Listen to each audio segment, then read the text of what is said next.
वैसे राहुल गांधी जी को चूंकि जब वो लोकतंत्र की रक्षा के लिए भी विदेश में जाके अमेरिका से गुहार लगा चुके हैं, तो उन्हें यह ज्यादा नजर आता होगा। इस कारण से इस संभावना से इनकार नहीं किया सकता। वैसे ऑन द लाइटर नोट मैं कहना चाहूंगा, अमेरिका के राष्ट्रपति ने 31 मई को एक और ट्वीट किया है जिसमें उन्होंने कहा है कि Joe Biden was killed in 2020 और जो 4 साल तक अमेरिका के राष्ट्रपति थे, he was a robot clone. तो मुझे लगता है कि कितना भरोसा, बल्कि मैं अमेरिकी सरकार से भी पूछना चाहता हूं कि भाई ये बयान उन्होंने अपने ऑफिशियल जो ट्रूथ करके उनका एक सोशल मीडिया है उस पर दिया है, तो राहुल गांधी इस पे भरोसा करते हैं नहीं? मुझे लगता है इस पे बता दें तो बेटर रहेगा। वैसे इस तरह के बयान देकर मैं एक बात कहना चाहता हूं।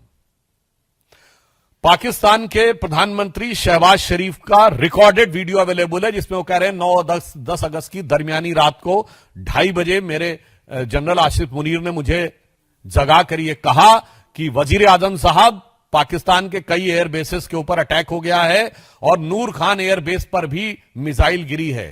ये आसिम मुनीर और शहबाज शरीफ दोनों का कबूलनामा है। फिर वो अजरबैजान में भी जाके बोले कि हम तो फजर की नमाज का इंतजार कर रहे थे कि 4:30 के बाद अटैक करेंगे, उससे पहले ही इंडिया ने अटैक कर दिया रात्रि के तीसरे पहर में ही।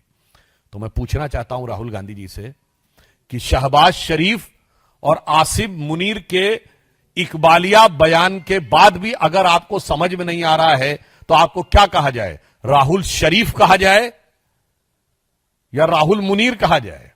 क्योंकि आप तो मुनीर और शरीफ से भी ज्यादा बड़े पाकिस्तान के पक्ष में तकरीर देने वाले नजर आ रहे हैं। वैसे देखिए, इंडी गठबंधन के जो लोग हैं जिन्होंने अपना नाम इंडिया रखा था, उनके दिल में कितना इंडिया है यह ऑपरेशन सिंदूर ने साफ कर दिया है। केवल नाम इंडिया रख लेने से कोई इंडियन नहीं हो जाता। जिसे कहते हैं, एक कहावत होती है ना, बगल में छुरी मुंह में राम। तो नाम इंडिया, दिल में पाकिस्तान।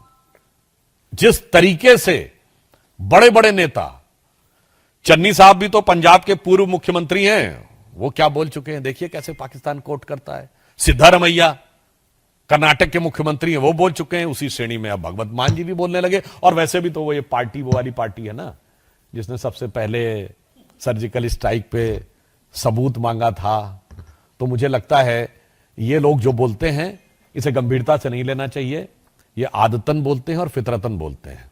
मार्च 2023 राहुल गांधी विदेश में जाते हैं और कहते हैं, why the defenders of democracy America and Europe are silent over what is happening in democracy in India, they are not interfering. यह था सीधा सरेंडर। अब आप आइए, 15 जुलाई 2011 को राहुल गांधी कहते हैं, it's impossible to stop terrorism. यह था टेररिज्म के आगे सरेंडर। 26/11 के मात्र 9 महीने बाद जुलाई 2009 में पाकिस्तान के साथ उस समय की सरकार, मनमोहन सिंह की सरकार, एक neutral destination, again I am री एम्फसाइजिंग, न्यूट्रल डेस्टिनेशन शर्म एल शेख में ज्वाइंट डिक्लेरेशन साइन करती है और वो कहती है टेररिज्म से कंपोजिट डायलॉग प्रभावित नहीं होगा। यह था टेररिज्म की मानसिकता के साथ सरेंडर। 1996 में आपने मोस्ट फेवरेट नेशन का स्टेटस दिया, यह था उनके साथ सरेंडर।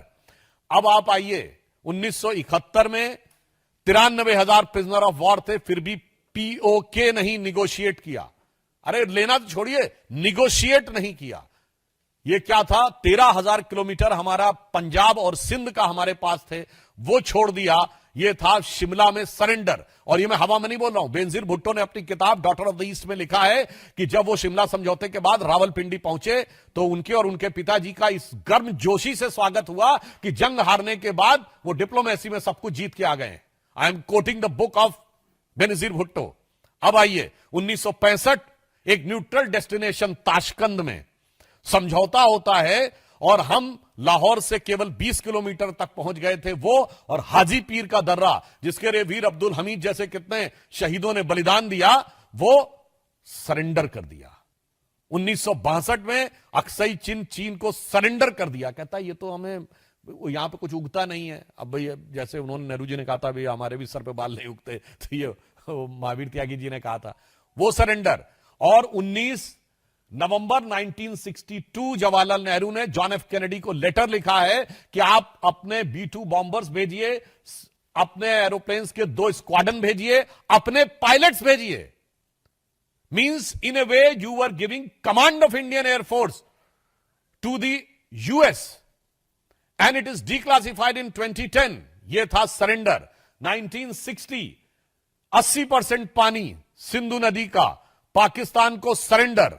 1948 पीओके यानी कश्मीर का एक बड़ा हिस्सा सरेंडर. और 63 में जब सक्षम वैली चाइना को दे दी थी पीओके ने, तब तो हम कम से कम सिंधु समझौता रद्द कर देते.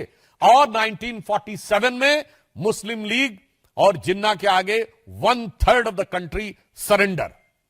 तो इनकी नीति क्या रही? इनकी नीति यह रही कि 48 में आधा पीओके चला गया और 62 में चीन के साथ क्या क्या चला गया और 65 में हाजी पीर का दर्रा खो गया और शिमला में पीओके भी खो गया और ये सुलह की शक्ल को संवारते रहे, जीतने के बाद बाजी हारते रहे.